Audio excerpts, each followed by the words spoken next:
Some hate it, some love it, and some are disappointed. But let me explain why My Hero Academia Season 6 is not a failure. Hello everyone, welcome to Film Dive. You know me, I'm not biased at all. Unless it is Attack on Titan, then I'm as biased as they get.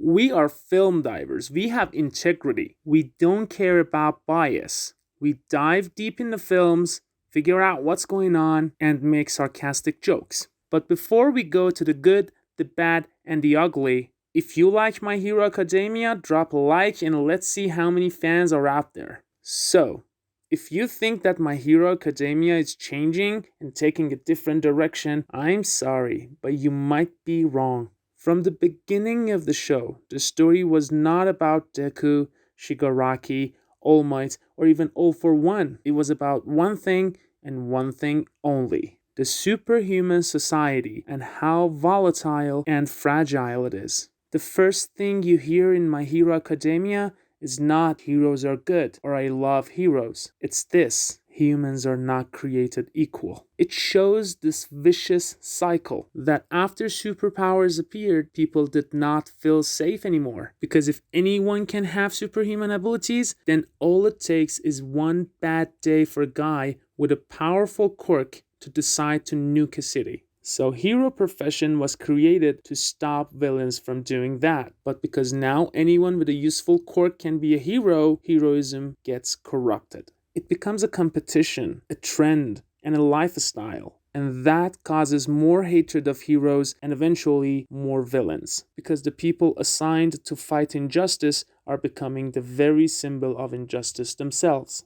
My Hero Academia shows that even if certain heroes are still true to the nature of heroism, the government has twisted the hero society so much that the younger generation really have no idea what being a hero actually means. To them, it's just a game, a competition, in which the top players are getting all the fame, money, and glory. I feel like the direction of the story is still the same, but this doesn't mean that there are no holes in the plot. There are some absolutely lame moments in season 6, and Mirio suddenly showing up with his quirk was definitely one of them. And I personally didn't like All for One taking over Shigaraki's body. In my opinion, Shigaraki is easily one of the best antagonists of all time. So it's definitely not fair to steal his big fight. Yeah, I know All for One is supposed to be the biggest and baddest, but it's really hard to watch that the guy you only saw a couple of times suddenly hijacks the body of the guy who you've been following and connecting to since the beginning of the series. The other thing that most of the people didn't like were deaths. Personally, I think MHA killed the right characters, but in the wrong way. Losing Midnight and Majestic was devastating for UA students, but it really didn't hit me the way it was supposed to. And that's because you've gotta hype up the character before killing them. I mean,